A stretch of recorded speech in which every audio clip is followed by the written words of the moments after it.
છેલ્લે the journey of my life from earth two Everest, એમાં અરુણિમા સિન્હા એ કેવી રીતે એવરેસ્ટ સર કરે છે એની આખી સ્ટોરી છે એ 4 સીન્સની અંદર આપવામાં આવેલી છે. એમાં આપણે ફર્સ્ટ અને સેકન્ડ સીન છે એ આપણે જોઈ ગયા. આપણે જોયું હતું ફર્સ્ટ સીનની અંદર કે કેવી રીતે એ મૂવિંગ ટ્રેનમાં એને અકસ્માત થાય છે અને એનો લેફ્ટ લેગ છે એ ગુમાવી બેસે છે. અને ત્યારબાદ સેકન્ડ સીનની અંદર એઇમ્સની અંદર જે એની ટ્રીટમેન્ટ ચાલી રહી છે એના વિશે એ પોતે જ વાત કરી રહી છે. અને ત્યારબાદ એમના બ્રધર ઇન લો સાહિબ એમને એક ઇન્ટરેસ્ટિંગ ન્યૂઝ છે એ ન્યૂઝપેપરમાંથી આપે છે કે અત્યાર સુધીમાં કોઈ એવી ફિમેલ એમ્પ્યુટી એટલે ફરીવાર યાદ અપાવી દઉં કે જે વ્યક્તિનો એક પગ કપાઈ ગયો છે એવી વ્યક્તિ, અને એમાંય સ્ત્રી, એ કોઈ છે એ માઉન્ટ એવરેસ્ટ છે એ ચડી નથી કે સર કરેલું નથી. એટલે એણે એનો ગોલ સેટ કરેલો છે, મિશન સેટ કરેલું છે કે હવે હું માઉન્ટેનર બની અને માઉન્ટ એવરેસ્ટ સર કરી અને એ રેકોર્ડ મારા નામે હાસિલ કરીશ. તો આવી વાત આપણે અગાઉ જોઈ ગયા. અને હવે સીન 3, તો સીન 3 છે એ જોઈએ. On 28th February 2012, almost a year after I was pushed out of the train. Almost, લગભગ એમ કે છે કે a year after I was pushed out of the train. મને ટ્રેનમાંથી બહાર ફેંકી દેવામાં આવી, ધક્કો મારી દેવામાં આવ્યો. એના લગભગ 1 વર્ષ પછી, એટલે કે ઓન 28 ફેબ્રુઆરી, 28મી February 2012, I set out for the training institute set up by Bachendri Pal near Uttar Kashi.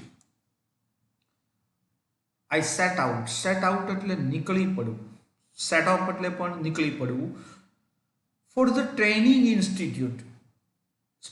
Institute માટે એ નીકળી પડે છે. શેની ટ્રેનિંગ?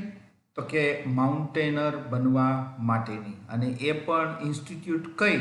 તો કે સેટઅપ બાય બચેન્દ્રી પાલ દ્વારા સ્થાપવામાં આવેલી. તો મિત્રો અહીંયા સેટઅપ અને સેટ આઉટ આ બે શબ્દ છે. સેટ આઉટ એટલે નીકળી પડવું અને સેટ અપ એટલે એસ્ટાબ્લિશ, સ્થાપના કરવી, ફાઉન્ડેડ. બીજું છે ફાઉન્ડેડ, એનો સિમિલર મિનિંગ એસ્ટાબ્લિશ. તો મિત્રો બચેન્દ્રી પાલ જે અહીંયા ફોટોગ્રાફની અંદર આપવામાં આવેલા છે, અરુણિમા સિન્હા છે અને એમની જોડે બચેન્દ્રી પાલ ઊભા છે અહીંયા. તો એ બચેન્દ્રી પાલ કોણ છે? તો એ પણ 1956ની અંદર એમનો જન્મ થયેલો અને 1984ની અંદર એ પણ માઉન્ટ એવરેસ્ટ સર કરનારા પહેલા ઇન્ડિયન વુમન બનેલા. અને એમના દ્વારા જે ઉત્તર કાશીની નજીક આવેલી ઇન્સ્ટિટ્યૂટ છે સ્થાપવામાં આવેલી, તો એના ત્યાં જવા માટે એ નીકળી પડી. I called up Bachendri Pal to tell her, એટલે એમ કે છે કે મેં એમને બચેન્દ્રી પાલને કોલ કર્યો.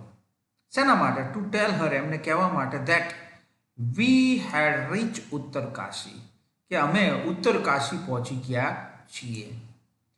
શી was surprised at how quickly I had reach, અને બચેન્દ્રી પાલ છે એ આશ્ચર્ય પામી ગયા કે કેટલી ઝડપી આ અરુણિમા સિન્હા છે એ પહોંચી ગઈ. એટલે મીન્સ કે આજે રિકવરી આવી અને કેટલી ઝડપી અહીંયા પહોંચી જાય છે એના માટે આશ્ચર્ય પામે છે.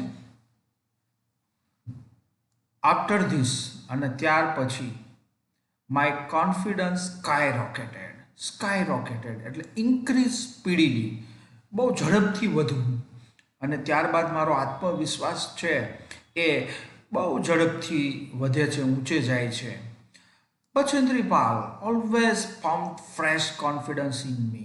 અને ભજેન્દ્રી પાલ પણ હંમેશા એમને એક તાજો વિશ્વાસ, આત્મવિશ્વાસ છે એના અંદર પંપ એટલે ભરવું, હવાથી જે રીતે આપણે પંપ કરીએ છીએ તો એ રીતે એમની અંદર તાજો આત્મવિશ્વાસ છે એ ભરતા હતા.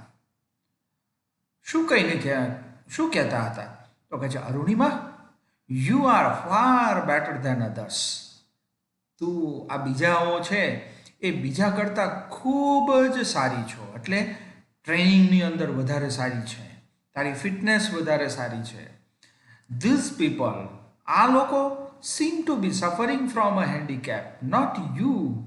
એટલે કે છે આ લોકો, મને તો એવું લાગે છે, seem એટલે લાગવું, to be suffering from a handicap, એ કોઈ અપાહિજપણાથી એ પીડાતા હોય, સફરિંગ ફ્રોમ એટલે નાથી પીડાવું, તો એવું લાગે છે એ લોકો. નોટ યુ, તું નહીં, તારામાં કોઈ મને એવી કોઈ ખામી છે, તું હેન્ડીકેપ છો એવું મને લાગતું નથી. એમ કરી અને એને એ કોન્ફિડન્સ છે એ ભરતા હતા. આઈ એમ પ્રાઉડ ઓફ યુ, મને તારા ઉપર ગર્વ છે, આવું એ ભજેન્દ્રી પાલ કહેતા. પરંતુ બિફોર એવરેસ્ટ એક્સપિડિશન એટલે સાહસ યાત્રા. હવે એક્સપિડિશન શબ્દ શા માટે વાપર્યો છે, સાહસ યાત્રા શા માટે વાપરી છે, એની વાત આપણે પછીથી કરીએ. તો એમ કે છે કે આ એવરેસ્ટની જે સાહસ યાત્રા છે એના પહેલા you will have to prove your self. તારે તારી જાતને સાબિત કરવી પડશે. મિત્રો, કંઈ પણ કાર્ય આપણે હાથમાં લઈએ છીએ તો સ્વાભાવિકપણે એ કુદરતનો નિયમ છે કે આપણે એ કાર્ય માટે આપણે આપણી જાતને પહેલાં તો પ્રૂવ કરવી પડે છે, સાબિત કરવી પડે છે, અને ત્યારબાદ આપણને એ કાર્ય કરવાનો મોકો મળતો હોય છે. મિત્રો, એટલે કોઈ પણ વ્યક્તિ હંમેશા એ જાતને સાબિત કરવા તત્પર રહે, એના માટેની આ વાત છે. If you climb 21,798 feet high Chamser Kangri mountain in Ladakh. જો તું આ લદ્દાખની અંદર આવેલો છે, નામ છે એનું ચમશર કાંગદી માઉન્ટેન. આ હિમાલયની જે રેન્જ છે એમાં એ જુદા જુદા પહાડોના જુદા જુદા નામ છે. એ રીતે ચમશર કાંગદી માઉન્ટેન એ નામ છે, જે ક્યાં આવેલો છે તો કે 21,798 ફીટ, 21,798 ફીટ ઊંચાઈએ, એટલે કે એ દરિયાનું જે લેવલ હોય એનાથી એ ફીટ માપવામાં આવતા હોય છે. તો જો એ તું ચડી જા તો એમ કે છે કે you will be on your way to Everest. તો પછી તું તારા એવરેસ્ટના રસ્તામાં હશો. એટલે કે તને પછી એવરેસ્ટ સર કરવા માટે જવામાં કોઈ તને રોકશે નહીં. તો આ રીતે એ ચમશર કાંગદી સુધી પહોંચવાનું પહેલાં લક્ષ્ય આપે છે, નાનકડું લક્ષ્ય. મોટા લક્ષ્યને હાસિલ કરતાં પહેલાં આપણે નાનકડું લક્ષ્ય છે એને હાસિલ કરવું એ બહુ મહત્ત્વની વસ્તુ બનતી હોય છે. કારણ કે એનાથી એક તો ખુદ વ્યક્તિની અંદર એક એનો જુસ્સો વધે છે, આત્મવિશ્વાસ વધે છે, અને આગળ મોટા લક્ષ્યને પામવા કે પાર કરવા માટેનો એક શક્તિ, એનર્જી છે એ વ્યક્તિની અંદર ઉત્પન્ન થઈ છે. અને કહે છે, આઈ સક્સેસફુલી કમ્પ્લીટેડ ધેટ એક્સપિડિશન. અને આ સાહસ યાત્રા છે ચમશર કાંગદી માઉન્ટેન સુધી ટ્રેકિંગ કરી અને પહોંચવાની એ સફળતાપૂર્વક એણે પૂર્ણ કરી. By the time we reach the base camp, અને બેઝ કેમ્પ પહોંચતા સમય જે પહોંચ્યા ત્યાં સુધીમાં, બાય ધ ટાઈમ એટલે ત્યાં સુધીમાં, એ સમય સુધીમાં, કયો સમય તો કે we reach the base camp, base camp પહોંચવાના સમય સુધીમાં, કે જે આ બેઝ કેમ્પ ક્યાં આવેલો છે તો કે સિચ્યુએટેડ એટ 18,000 ફીટ, જે 18,000 ફીટની ઊંચાઈએ આવેલો છે. મિત્રો, અહીંયા તમને જે ફોટોગ્રાફ આપવામાં આવેલો છે એની અંદર આખો એવરેસ્ટ ટ્રેક આપવામાં આવેલો છે, અને અહીંયા એ બેઝ કેમ્પ છે. અને એ બેઝ કેમ્પની અંદર અહીંયા તમને મીટરની અંદર એની હાઇટ આપવામાં આવેલી છે. 5334 મીટર્સ, અને એને તમે ફીટની અંદર ફેરવશો તો અપ્રોક્સિમેટલી 18,000 ફીટ છે એ થશે. તો ત્યાં સુધી પહોંચવાનું હતું એને આ માઉન્ટ એવરેસ્ટમાં, એટલે નીચેથી આવીને. તો ત્યાં સુધીમાં એમ કે છે કે 16 ઓફ ધ 19 મેમ્બર્સ, હવે એ ટ્રેકિંગ શરૂ કર્યું હોય તો માત્ર એ એકલા જ ન હોય, તો કેટલા મેમ્બર્સ હતા એ ટીમની અંદર, તો કે 19 members total, 19 including Arunima Sinha. Arunima સિન્હાને લઈ અને ટોટલ 19 મેમ્બરો હતા. એમાંથી એમ કે છે કે 16 મેમ્બર છે ટીમના હેડ retired.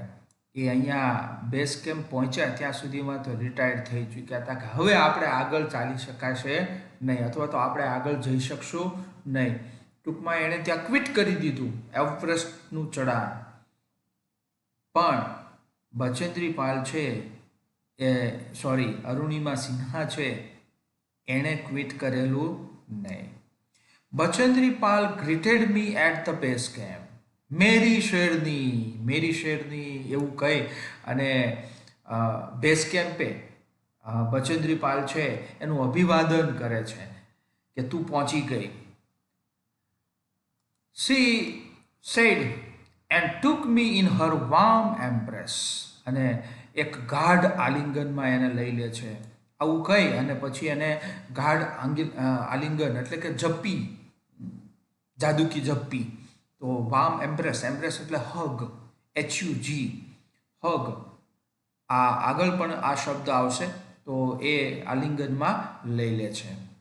In the evening Bachendri Pal અનાઉન્સ્ડ that, અને સાંજે ત્યાં હિમાલયની અંદર સાંજ વહેલા થઈ જતી હોય છે આપણા કરતાં, તો સાંજે બચેન્દ્રી પાલ છે એવું ડિક્લેર કરે છે. અનાઉન્સ્ડ એટલે ડિક્લેર, જાહેર કરે છે કે I was finally ready for Everest, કે બચેન્દ્રી પાલ અરુણિમા સિન્હા છે એ એવરેસ્ટ માટે તૈયાર હતી એવું એ જાહેર કરે છે. મીન્સ કે અહીંયા એને એની જે તાકાત જે હતી, શક્તિ, એબિલિટી, કેપેબિલિટી, એ અહીંયા સાબિત થઈ ગઈ કે જો બેઝ કેમ્પ સુધી વ્યક્તિ છે એ કોઈ પણ પ્રોબ્લેમ વગર પહોંચી શકતી હોય તો એવરેસ્ટ સર એ વ્યક્તિ કરી શકે છે.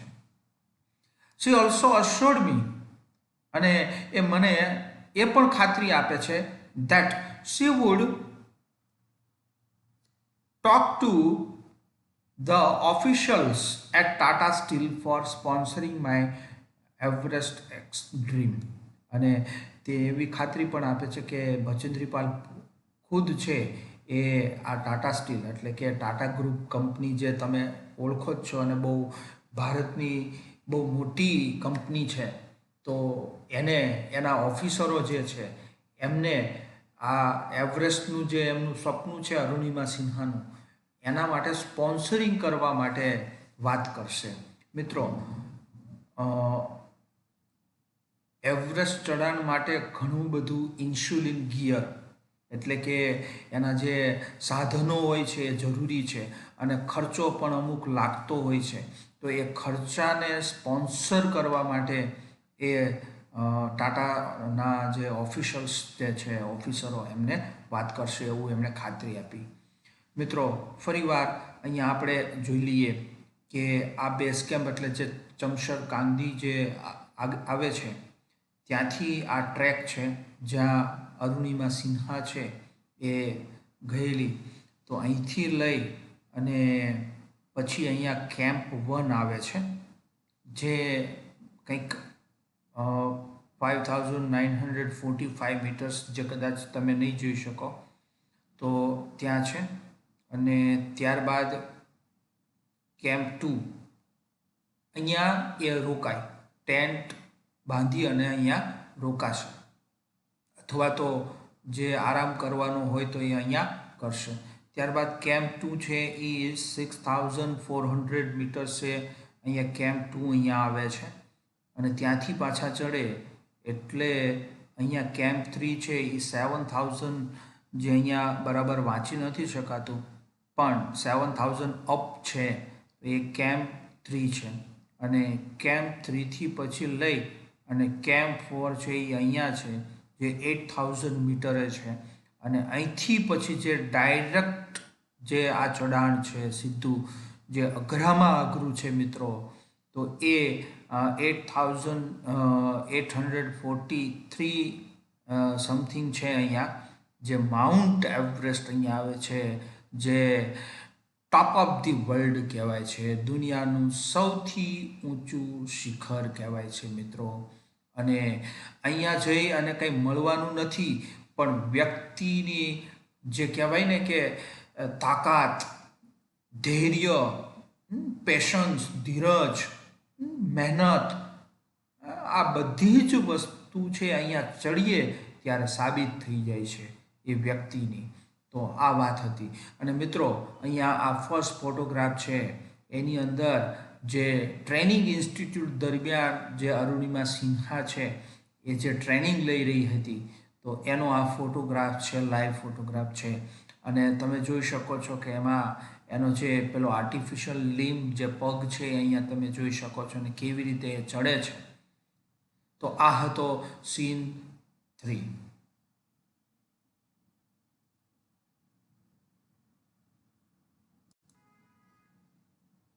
મિત્રો આ સાથે હું એક અરુણિમા સિન્હાના જ સ્પીચનો એક વિડીયો છે એ અહીંયા સાથે રાખું છું તમે એ સાંભળશો તો કદાચ મે બી તમને પણ કોઈ આવા લાઈફના મિશન ગોલ છે એને પહોંચવા માટેની એક શક્તિ છે એમાંથી મળી શકે તો એના માટે હું એ વિડીયો છે અહીંયા સાથે આપું છું મોકલું છું તમે એ સાંભળશો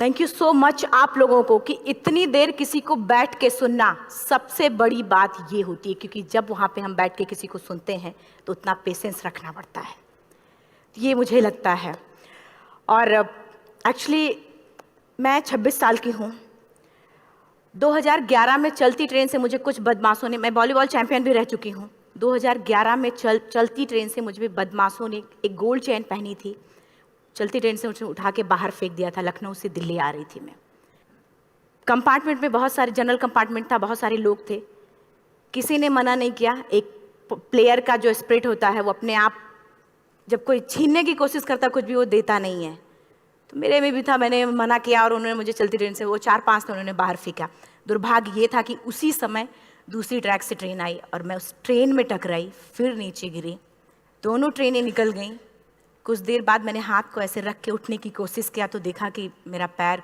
कट चुका था थाई को उठा के देखा मेरा पैर ऐसे जीन्स में लटका हुआ था ब्लड फोर्सफुली निकल रहा दूसरे पैर की हड्डियाँ टूट टूट के बाहर निकल चुकी थी पूरी रात मैं चिल्लाती रही ट्रैक पे छोटे छोटे पत्थर होते ऐसे चिल्लाती रही कि कोई बचा ले कोई नहीं आया बचाने और जब पूरी रात चिल्लाते चिल्लाते इतना कि मुझे दिखाई भी देना बंद हो गया जब ट्रेन आता था तो वाइब्रेट होता था इतना ही नहीं फ्री का इनविटेशन भी लोगों को मिल गया था कुछ लोगों को ट्रैक पे आपने ट्रेन की ट्रैक पे छोटे छोटे चूहे देखे होंगे मेरे कटे हुए पैर पे आग के मेरे पैर कुतर रहे थे मैं ब्रेन कॉन्शियस मेरा पूरा काम कर रहा था मेरे लेकिन बॉडी में कोई भी मूवमेंट नहीं था पूरे पल में वही चीज़ें सोच कि कैसे मैं अपने आप को कैसे बचा पाऊँ लेकिन करीब पूरी रात ऐसे बीता सुबह गांव वालों ने मुझे बरेली डिस्ट्रिक्ट हॉस्पिटल यूपी में है वहाँ पे हुआ था ये सुबह गांव वालों ने मुझे उठाया डिस्ट्रिक्ट हॉस्पिटल ले जाके रखा तो फार्मासिस्ट डॉक्टर सीएम जितने लोग थे आपस में बातें कर रहे अरे हमारे पास तो एनेस्थीसिया नहीं है ब्लड नहीं है इसका इलाज शुरू करें तो हम कैसे करें मुझे भी नहीं दिखाई तो नहीं लेकिन मेरा सुनाई दे रहा था सब कुछ वहाँ पे कहाँ से हिम्मत आई मुझ में मुझे भी नहीं पता मैंने बोला वहाँ पे कि सर जब मेरा पूरा पैर कटा तब मैंने इतनी देर रेलवे ट्रैक पे थी मैं उस चीज़ को बर्दाश्त किया तो अभी तो आप मेरे अच्छे के लिए मेरे पैर काटेंगे शायद आपको यकीन नहीं होगा या फिर कभी आप लोगों ने ये चीज़ नहीं देखी कोई डॉक्टर या फार्मासिस्ट अपना ब्लड दे के किसी पेशेंट को बचाया मेरी इस बात को सुनने के बाद वहाँ के डॉक्टर और फार्मासिस्ट दोनों ने एक यूनिट ब्लड दिया और मेरे पैर को बिना एनेस्थीसिया अलग कर दिया गया